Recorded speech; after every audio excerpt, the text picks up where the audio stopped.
2026ஆம் ஆண்டின் 2ஆம் மற்றும் 3ஆம் காலாண்டுக்கு அமைவாக 180 அலகுகளுக்கு மேல் மின்சாரத்தை பயன்படுத்தப்படும் வீட்டு பிரிவினரின் மின்சார கட்டணத்தை 18% அதிகரிக்க இலங்கை பொது பயன்பாடுகள் ஆணைக்குழு தீர்மானித்துள்ளது. இருப்பினும் 180 அலகுகளுக்கு குறைவாக பயன்படுத்தப்படும் வீட்டு பிரிவின் மின்சார கட்டணத்தில் எவ்வித மாற்றமும் செய்யப்பட மாட்டாது என அந்த ஆணைக்குழு அறிவித்துள்ளது. மின் உற்பத்தி செலவுகள் அதிகரித்துள்ளமையினால் இந்த மாற்றமும் அடுத்த காலாண்டுகளில் சுமார் 38 பில்லியன் ரூபாய் பற்றாக்குறை தொகையை ஏற்படுகின்றமை உள்ளிட்ட 3 பிரதான காரணிகளை முன்னிலைப்படுத்தி மின்கட்டணத்தை 18% உயர்த்த தீர்மானிக்கப்பட்டுள்ளது.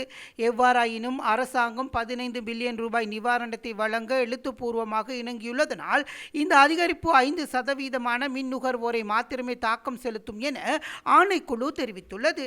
இதன்படி நாட்டின் 95% மின் நுகர்வோருக்கு இந்த மின்சார கட்டணம் அதிகரிப்பு பொருந்தாது என ஆணைக்குழு மேலும் சுட்டிக்காட்டியுள்ளது. இதேவேளை 18% மின்சார கட்டண அதிகரிப்பு நடைமுறைப்படுத்தும் விதம் குறித்தும் தெளிவுபடுத்தப்பட்டது.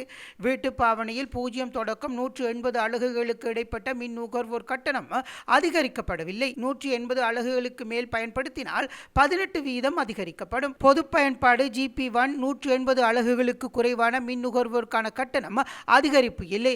GP2 மற்றும் GP3 பிரிவுகளுக்கு 18% அதிகரிக்கப்பட்டுள்ளது. அனைத்து அரச நிறுவனங்களுக்கும் 18% அதிகரிக்கப்பட்டுள்ளது. சுற்றுலா ஹோட்டல்கள் H1 மற்றும் H2 பிரிவுகளில் குறைந்த மின் நுகர்வோருக்கான கட்டணம் உயர்வு இல்லை. அதிக மின் நுகர்வு காணப்படுமாயின் 18% அதிகரிக்கப்படும். சிறு மற்றும் நடுத்தர அளவிலான கைத்தொழில்களுக்கு கட்டண அதிகரிப்பு இல்லை. பாரிய அளவிலான கைத்தொழில்களுக்கு 18% அதிகரிக்கப்பட்டுள்ளது. 180 அலகுகளுக்கு குறைவாக பயன்படுத்தப்படும் வழிபாட்டு தலங்களுக்கு கட்டண உயர்வு இல்லை. 180 அலகுகளுக்கு மேல் பயன்படுத்தினால் 18% அதிகரிக்கப்படும் எனவும் தெரிவிக்கப்பட்டுள்ளது.